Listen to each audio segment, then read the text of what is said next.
What's up, kids? Chris here. Let's do some Q&A. So, hanging out here with Blue today. Sorry, it took me a second longer to get here. I think we're settled now. So, how do you work on the biz instead of in the biz? So, we were talking Tuesday, I think.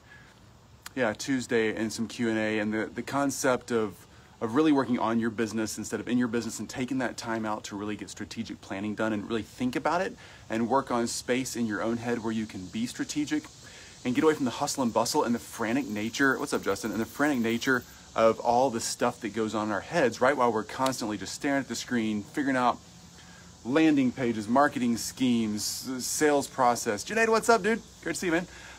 All the stuff we got to do, right? It's constantly a hustle. If you're already working a full-time gig on your own, you still got a 9 to 5 going on, you're trying to transition, or if you've been doing this for 10 years, it doesn't matter, that drain, it still kind of sucks you in and constantly pulls back at you.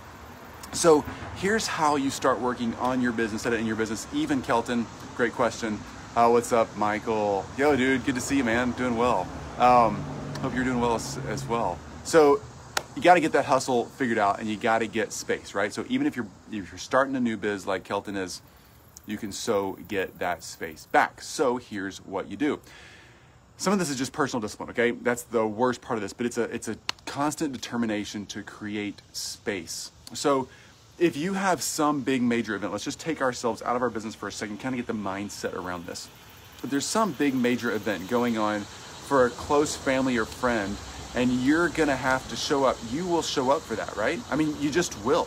If you get sick or injured or something like that, you're gonna take time for that. If you find someone that you've got a sales opportunity with, and you're gonna carve out an hour to make a sales call or do a discovery or something like that, you will make time for that, right? We can carve time out in our calendars, and we can choose to make that space happen. The thing is that we often just prioritize the hustle and the bustle and the rush of what's going on over CN. Happy Thursday to you. Great to see you. We prioritize that hustle and bustle of the work that we're doing that seems so frantic, and honestly it's because our minds get all wound up. We're gonna just dive into Facebook ads, or we're gonna dive into creating a landing page, or we're gonna constantly be out prospecting or looking through a bunch of other Facebook groups we can leave comments in to try to generate, revenue or leads or whatever. That hustle and bustle drives franticness. It just drives us faster and faster and faster. And so we have a hard time stepping aside and saying, I'm gonna stop. I'm gonna schedule an appointment. Kelton, dude, this is all about you, man. We got you covered here. So this is all about getting that time figured out so you can work in your business, not just on your business. So ask questions, everybody ask questions, make sure we're nailing this down. We can create that time. We can figure out the hustle and bustle. We can create appointments basically for ourselves that allow us to be strategic and start working on the business rather than in the business. And we can talk about all kinds of things about how we do that and what we do in those working on the business of strategic times versus working in the business where we're just hustling. But the important part is making that time. Yesterday I spent literally all day on a paddleboard. Hang on. Hey, Blue, come here, bud. Sorry, Blue's wandering away over there, following his nose. Yesterday I spent all day on a paddleboard, and that's not because I love paddleboarding, but it's not just because I can take a day off. It's because getting out and being strategic and scheduling that time and making sure that time really is in my world so that I can start really working towards being strategic. That's the important part. And so I'd say half of my day yesterday was me just wandering around the park I was going to in some local waterways, and not doing anything really productive. But that actually is productive. If it's 30 minutes, if it's 5 hours, whatever it is for you, that's productive time, because eventually your brain starts to disengage from the hustle and starts to really focus in on solving problems. Your brain will start kicking into that gear. You don't really even have to direct it. It just starts happening once your brain starts to disengage. But you have to take the time and force that break and schedule it, just like you would a discovery or a client call. All right, so Rock says, wow, new look today outside. Haha, yeah, I know, right? And it's like 80 degrees, maybe 75 or so right now in Memphis. It was 79 yesterday. We never get that in August. Dude, absolutely, man. Taking every moment of this I can. So sitting on the front porch this morning. I'll be in the studio the rest of the day doing some Mastermind stuff, so I'm glad to be out here. So anyway, Kelton, hope that answers your question, dude. How else can I help? I want to make sure I wrap it up here if I can. Obviously, you can ask questions anytime. But anybody else got any questions on really making sure that we're working on our business, not just in our business, and how to functionally make that happen? Anybody got any questions? We all know it's important. but it's hard to make it happen. I so get it. It's hard to make it happen. It's kind of like exercise or diet or choosing the right direction on a relationship when it's difficult and you got to make a hard decision. We know what to do and we know our life will be better on the other side of it, but we don't like doing it. And it's the same way with strategic time and strategic planning. It's really hard to do that. Laura, what's up? Actually, Laura and I were talking yesterday while I was on my paddleboard. Laura, outside is where it's at. So true. I spend really all of my time outside these days. Laura, I am like so with you on that. It's just the little bit of sunshine we get, the little fresh air we get. I don't know. I didn't take a laptop to the park yesterday, since we're using that as an example, getting that strategic time. I had my phone in my pocket because my staff needed to check in a few times, but I didn't have, hey buddy, I didn't have the laptop with me, and I just got to just chill. I want to say hey to Blue. Hey Blue. Hey buddy. Blue is such a sweet boy. He's with me like 95% of the day. Usually when y'all see me in the studio, he's laying at my feet on those standing cushy pads, and he's just chilling out in the studio, enjoying a little bit of studio time. So, okay. Anyway, Rock, number one system we should focus on. Yeah, that's a good one, Rock. So if you're, again, we're all in digital agency spaces of some sort. We're teaching, we're coaching, we're delivering a done-for-you service or a digital product of some sort to our clients, right? So I'll be right there, Kelton. Great question as well. So the number one system we should focus on, Rock, first up, let's just take this in two stages. One, let's say you don't have any team members. If you don't have any staff members, Rock, I know we've talked, but let's just say if anybody watching this doesn't have a team member first, then you need to focus on the systems that are right there in front of you, like emailing, calendaring, task and project management, those kind of things that can help streamline and rocket your personal production forward, taking things off of your plate digitally. That's what's got to happen first. Great questions, guys. Keep them coming. I'll answer them one at a time. This is perfect. Make sure those systems, so email filters, email automation, scheduling automation, task and project management systems that you're using. If you do the same task and project over and over and you're recreating those systems, make template tasks, make template projects so you can just lock and load them. If you're organizing your Google Drive, we have our Google Drive organized, and every client is the same way. We have a client name on a client folder. Underneath that is operations, marketing, finance, and human resource. Those are the four folders we have under each client because we deal in a lot of those areas for our clients. And so we just have that templatized, right? So you can knock it out. Anytime I do something 3 times, it becomes a template. So if I answer the same question on email or in a social media group or something like that, I templatize the answer. I just drop it in a document. Google Docs are easy for that. We drop it down there, and then we make a little table of contents. If you don't know how to do that, just Google how to make a table of contents in a Google Drive or Google document. It's so easy. And that way, I mean, we have a 27-page long document now of common questions, literally for this Facebook group. People reach out and ask us lots of questions in our chat. And if there's a question that comes up a lot, we make it. We got 27 pages of those common questions just for this group. It's templates, right? And it's super easy to answer questions, serve people, but not have to recreate the wheel every time. So that's where I'd start first if you don't have a staff member. If you do have a staff member, then it's all about delegation, right? It's about making those quick little videos on your phone or screen or whatever where you're explaining to someone what you're going to do, how you do the work and how you want them to do the work, and starting delegating. That delegation skill set is so important. First VA, first team member, whatever you've got working for you, that's where you go. Hope that answers your question, Rock. Really good one. Kelton, so would you write your schedule out every day? Yeah, Kelton, I have my schedule written out. I use Google Calendar, all my team does. And our schedule is written out and pretty well documented. So we use color-coded time blocks, so I know when I'm supposed to be doing green type production. Yeah, you bet, Rock. No, I'm supposed to be doing green type production. When I'm supposed to be doing blue strategy time, we color code them, yeah. Red is admin time, and yellow is time off. So I try to have as much yellow time on the calendar as I can per week or per day. And then if it's green, like prospecting, sales calls, something that's direct production-oriented stuff, that's a green thing, right? So that's how that works. We schedule that out, we time block, and pretty much every minute of my day is time blocked. And again, I don't work as much as most people do, but the time blocks that I do have in my day are super hyper focused, and I just sit down, drill them, execute them, do my part of the process, the procedure, the agency work, and then get out of there. All right, so that's that. Kelton, yeah, great question, dude. Hope that helps. Let's see. Let's see. Is it Chantel.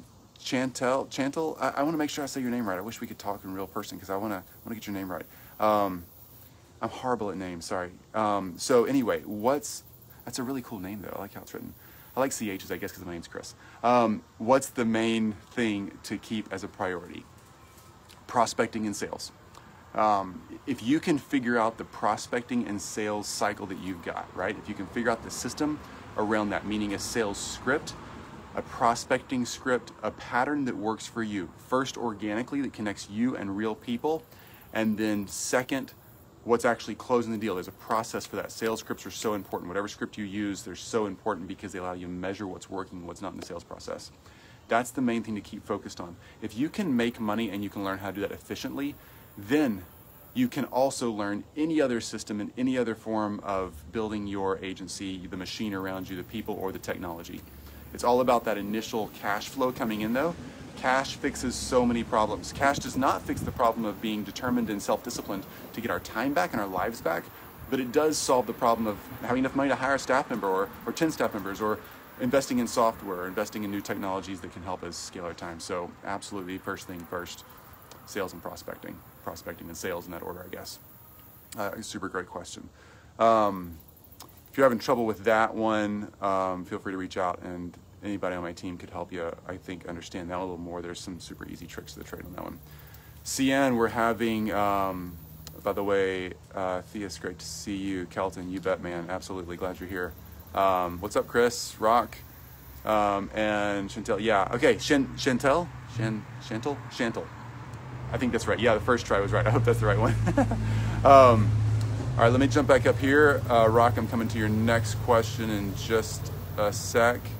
CM, we're having a cold front here too. Oh, cool. Highs in the lower 90s. Hard to believe we call that a cold front, but yeah, August in Texas. I know, right? Kimberly on my team is down near Houston, CN, and she's it's just killing them down there right now. Rock, you bet. Let's see, Kelton, Chris, Rock, top way to get new people to know about your business. Great one. So Rock, you are, and for anybody who doesn't know Rock's in the printing business. They print all kinds of everything on everything. So if it's a physical piece of paper, a product, a t-shirt, a banner, a Starbucks cup. Oh, by the way, I was in Starbucks this morning. Starting this week, I think, like we just did this Tuesday and today. You can go in a Starbucks and sit down now. They have 3 two-top tables in my Starbucks. Oh my gosh, it feels like a little bit normal. I used to do that every morning. Wow, it's so great. Yay. So Rock works with printed products. His super hyper-targeted niche is churches, places of worship. That's a fantastic thing because he knows specifically what he does and he knows specifically who he serves. Having that double niche, being I know the product I do, the product or service really tightly. What's up, Ryan? And I also know the market I serve. Those two things together really create that really good focus so you can really be efficient. So Rock, top way to get new people to know about your business, man. In your niche, I would be making very direct contact, either by phone. I know this came up a couple days ago when you were in the group as well. Chantel, you're awesome. Chantel, and thanks for answering. You bet. Chantel, I got it. Sorry, I'm a bad reader. Love the name. So the thing, Rock, is I would go direct contact. I think because the niche you work in is so relationally oriented, places of worship, they probably are wired for that approach more than your average business on the street who's maybe a little more annoyed. And I know we all get lots of sales calls and nobody necessarily loves that. But if your approach is one that's curious and there to help, I think you could get through the gatekeeper and get to the decision makers. Maybe a conversation like, hey, I need to talk to your head of whatever, marketing, printing, operations, whoever does that in the places of worship you serve. And just talking to them once you get on the phone. And I would just say something like, hey, this is Chris at XYZ agency, and I'm really here just to make sure that we're getting the message out right now because I'm with you on what we need to do in the world and the way we're changing the world together. And I want to make sure that we're connecting you and your people. Is there anything I can do to help? Yeah, we provide a lot of services and products, but just truly for free right now. Is there anything I can do to help support, give strategy, tell you what's working for other places around the country to really bring congregations together? I would start with an approach like that, and get them talking and hear their needs, and then offer services that would come up out of the conversation like that. Yes, Kelton, that's what you're doing with plumbers today also. You could do the same thing with plumbers. We have a plumber coming to our house tomorrow to work on some stuff under a crawl space. And yeah, same conversation goes there, just reaching out and saying, hey, I'm Kelton, I work only with plumbers, and I know it's a really challenging time. People are kind of worried about who's coming to their house, how to get marketing done, how to actually make those reaches happen. Is there anything I can help you with? Sure, we offer stuff for money, but just as a guy in the industry, if I can help you and steer you in the right direction, totally willing to help out for a few minutes. Something that just builds a relationship and a little bridge. Also, Rock and Kelton, anybody, you can jump in a lot of Facebook groups. There's tons of Facebook groups for plumbers. There's tons of Facebook groups for churches, places of worship, whatever your niche is. There's tons of them out there. And you can jump in there and actually talk to real people and answer real questions and be a really strong person of value, not selling, just adding value. That's a great way to get those relationships started. Third thing I would do, Rock, I'm going to give you 4 things here. Third thing I would do is lumpy, as in lumps, lumpy mail. So real deal mail. You know the stuff that comes in the box? I've got one of those boxes at my street that has a flag on it. I think they're called mailboxes. Does anybody use those anymore? Yes, they do. And lumpy mail really works. People will open mail if it has something physical in it. A same envelope with just an introduction letter saying basically the same script I just shared with you for the phone, but has something real in there, like a Lego or like some little toy, some little thing that you can connect to the message you're saying. Hey, I know the pieces of the puzzle are really hard to put together right now. It's like a big bag of Legos you find in the attic, but you don't have the box top for anymore with instructions. How do you put that together? And we're making sure we're connecting you and the people you serve. And you like literally put a Lego in the box, right? In the envelope. That's so easy to do. And it gets past the gatekeeper, it gets people opening it. People are like, oh my gosh, that was really clever. I just thought I'd call you and give you a shout out. That stuff works. Fourth way here, and then I'm going to answer lumpy mail. Cool idea. Thanks, Ian. The thing there, the fourth thing there is, Rock, have your own Facebook group, dude. Absolutely.